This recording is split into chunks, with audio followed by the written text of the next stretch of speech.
the New Life official. And this episode, we're going to be celebrating Pride with John Paul Beaubier, I apologize if I butchered that name, or Northstar from Marvel. Yes, he's one of the most prominently homosexual characters in all of Marvel, probably in majority of comic books, because he had one of the most prominently important things for Pride in comic history coming up. Yeah. Okay, so his first appearance was in Marvel X-Men number 120 in January 1979. Wait, he's been...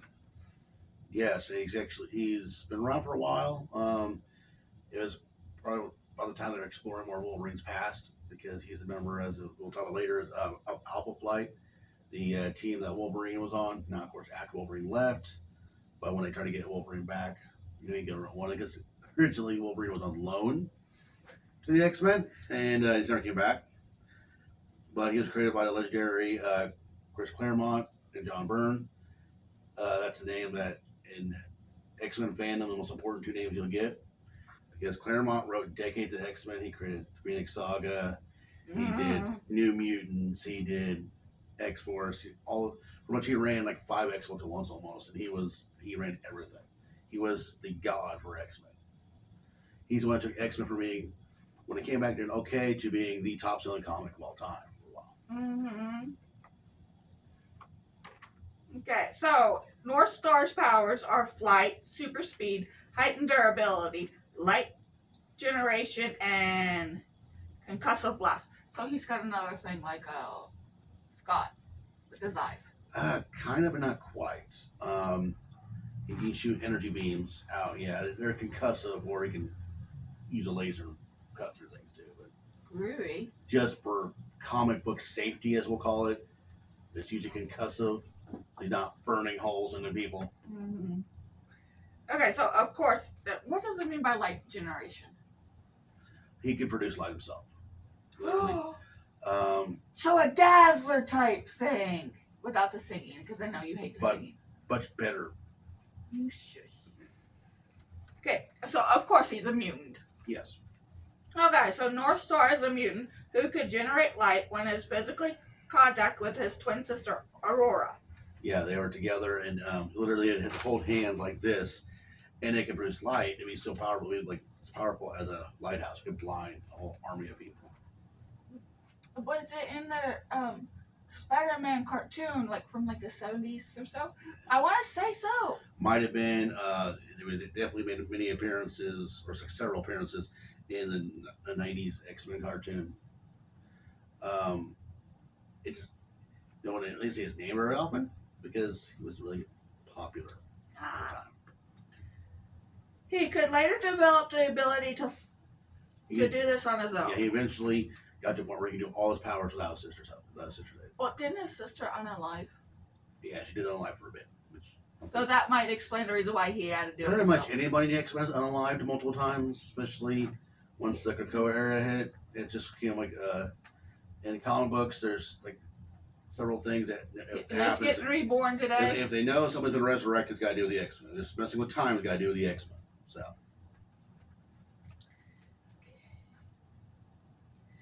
See, he was a former member of the Alpha Flight. Yep. Along with his sister. He's a Guardian.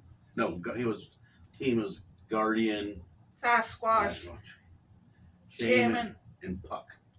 And Snowbird. Yes. Snowbird does something you'd probably like. I'll talk more about it later, but Puck's my favorite because Puck is like 5 feet tall.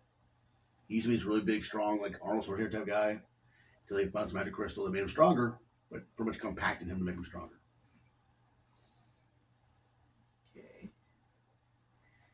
After Alpha Flight disassembled or disbanded, he would form his own extreme sports company alongside his sister. Yeah. That sounds dangerous. Well, his sister and him formed like pretty much like snowboarding and all that company for selling gear and equipment for that. They sold equipment, okay. And this was because of his popularity as being a member of the only superhero team in Canada.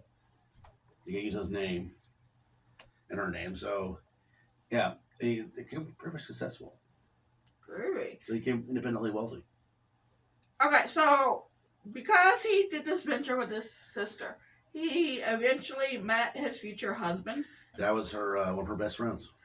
He became I want to say it was PR, or he became a part of the company. He was another officer in the company, Ah. and they became close as time went on and fell in love.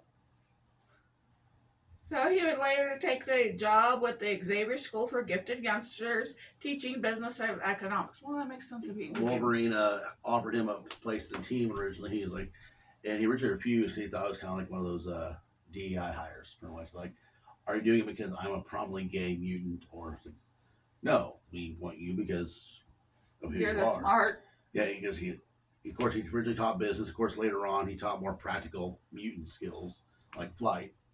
He's one of the flight instructors because well, they can fly, and not all of them can, but a good portion of the mutants. not just there's also different types. You got people like Angel, who's got wings. You got Cannonball, who you should remember him because he's from Kentucky.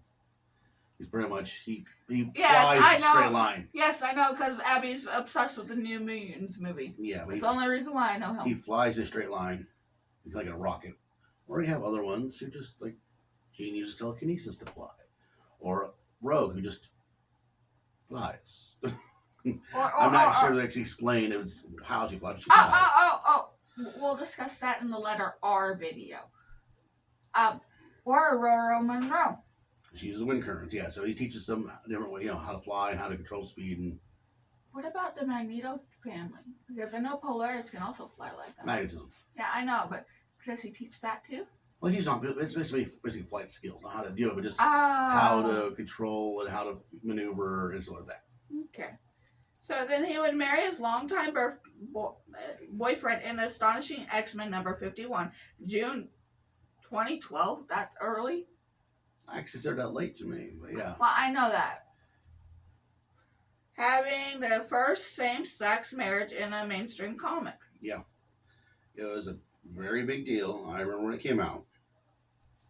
One, because I was an X-Men fan, I always will be, and it was a big deal for us.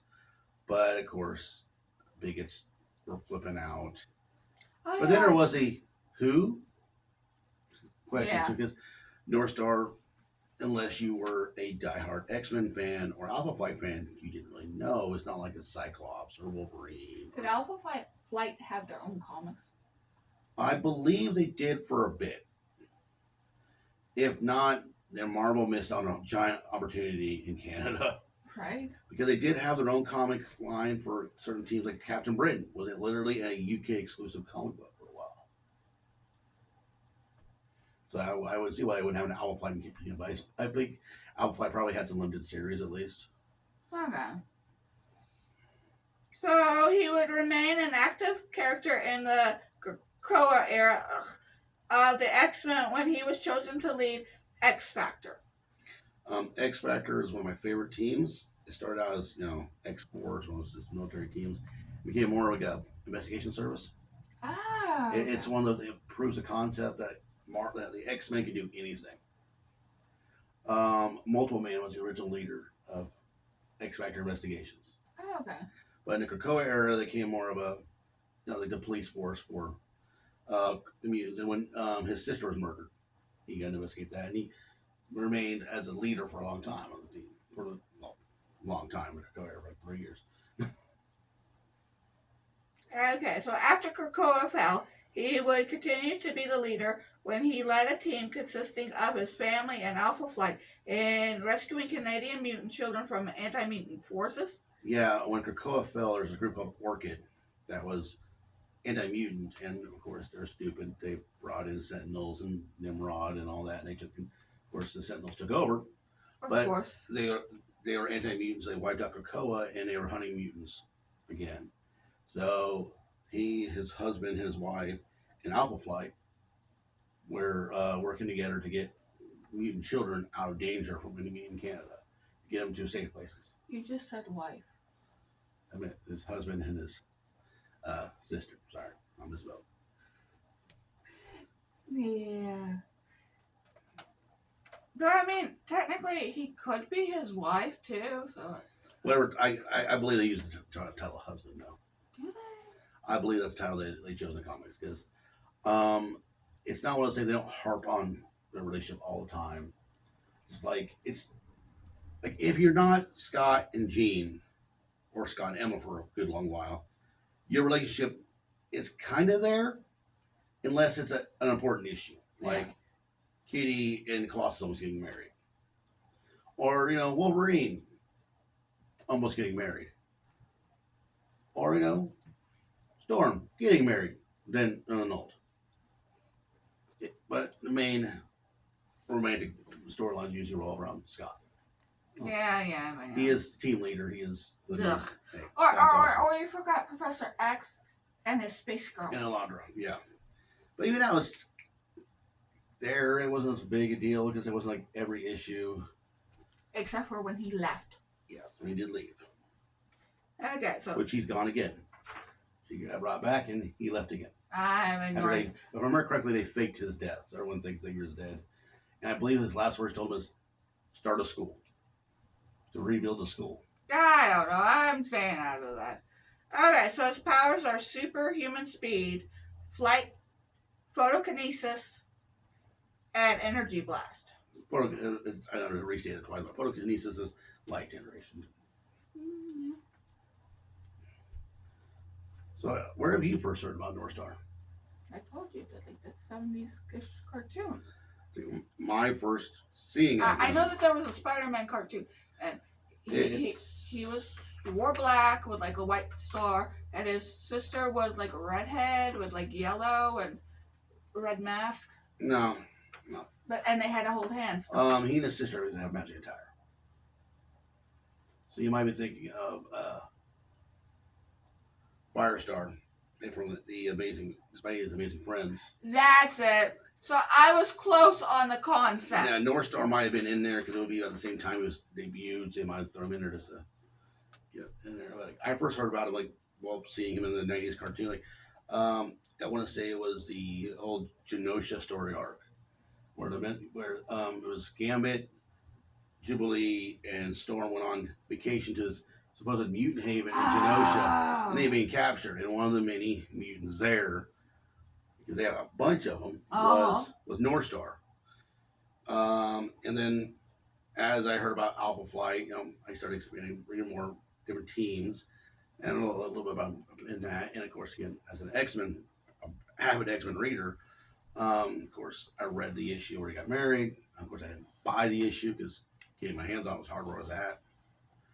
So I burn stole it, as they call it. Well, I read it in a bookstore. Okay, so that's all that. So what all did we learn about Northstar? Now, what did you learn about Northstar? That's the question, because I knew about Northstar. What did you learn? Sadly enough, I didn't really learn anything. I knew who he was. I didn't know, that one, he was gay. Because to me, sexuality, whatever. It's more because you learn because of how we talked over the years so. of all the various X-Men. Yeah. Because again, that's my favorite team. That's my favorite comic. So we gotta do the X-Men. I know about it. But see, the fact that they actually did a gay wedding kind of shocked me too. Well, Marvel has, to an extent, been on the forefront of inclusivity. Like Stan, he famously made sure his artists had African American, Asian people in the background.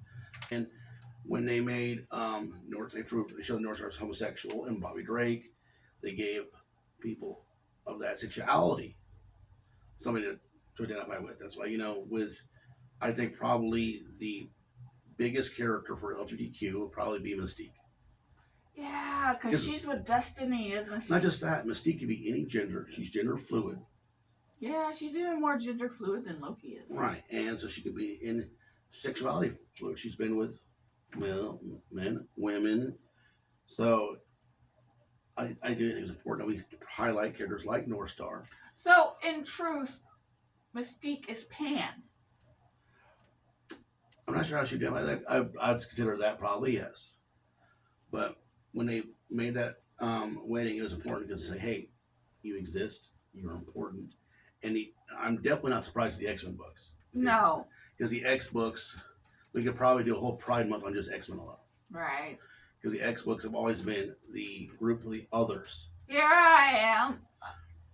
Like famously, it was written as an allegory for African American civil rights, with Magneto being Malcolm X, Xavier being Martin Luther King Jr. Okay, I can see that. Yeah. And of course, this grew from there, where it came, in the '80s. Another very important thing for them is they created what was called a legacy virus, a virus that only affected mutants. That's in the height of the AIDS scare when they believed wrongly that AIDS was a homosexual virus, but it's not. So I think that's it for today. Yeah. So, like, comment, subscribe, and ring that bell.